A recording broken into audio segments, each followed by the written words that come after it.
Then they asked, "Did you just kill our dog?" And he just says, "He got too close."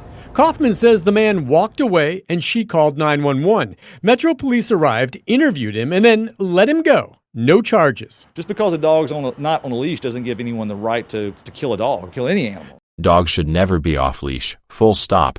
That is the point to focus on. In fact, the problem of off-leash dogs is only getting worse. So, when a dog is roaming freely, people can be startled or they may become concerned over their personal safety, and with good reason. Not only that, but a loose dog is a wild card. There's no telling what it may do, and even if it isn't aggressive or physically capable of mauling a person to death, it could still intrude on someone and generally aggravate and inconvenience them. But I mean, it's not as if dogs never harm people in a serious way. It actually happens all the time. Loose dogs also disrupt other users' enjoyment of trails and green spaces, and they create a sense of insecurity in communities. In an article I found a while ago, it refers to studies which have found that the presence of dogs can raise stress levels in wild animals. The article also makes note of the fact that dog feces can also spread bacteria and parasites. Truth be told, even when they are leashed, dogs are a serious problem. They still contaminate sidewalks, soil, groundwater, and natural spaces with their waste. What's more, many dogs are perfectly capable of dragging their owners while they helplessly hold onto the lead, which is no restraint at all. A strap or a cord attached to a large dog only provides the illusion of control, as does the notion that a dog is well trained. After all, dogs still attack despite their training all the time. The reason for this is that at the end of the day, dogs will simply do what their instincts compel them to, not what we know they should do for our benefit. Because contrary to popular opinion, dogs do not exist to benefit our species. Rather, they are a useless leech upon us, by and large.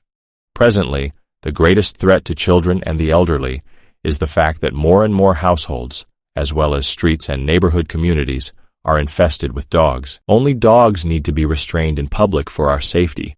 Leashes exist because of dogs. They aren't for cats or other pet animals. Other animals commonly found in cities aren't rushing us and intruding upon us the way dogs are. A rabid squirrel may or may not attack you, but a well-fed dog will attack you. I would say healthy as well, but healthy dog seems like an oxymoron. But you know what I mean. So-called healthy and normal dogs act a lot like rabid animals, even when they don't have rabies. A well-fed dog will also kill a bunch of livestock animals just to slaughter them for the hell of it. If you're a dog nutter, this may come as a shock to you, but there are many of us who simply don't wish to be approached by any dog for any reason, at any time.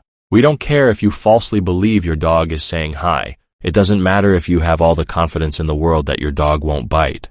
And finally, you shouldn't operate under the assumption that everyone else is a dog person, just because you are. Dogs make many of us very uncomfortable, so keep them the hell away from other people.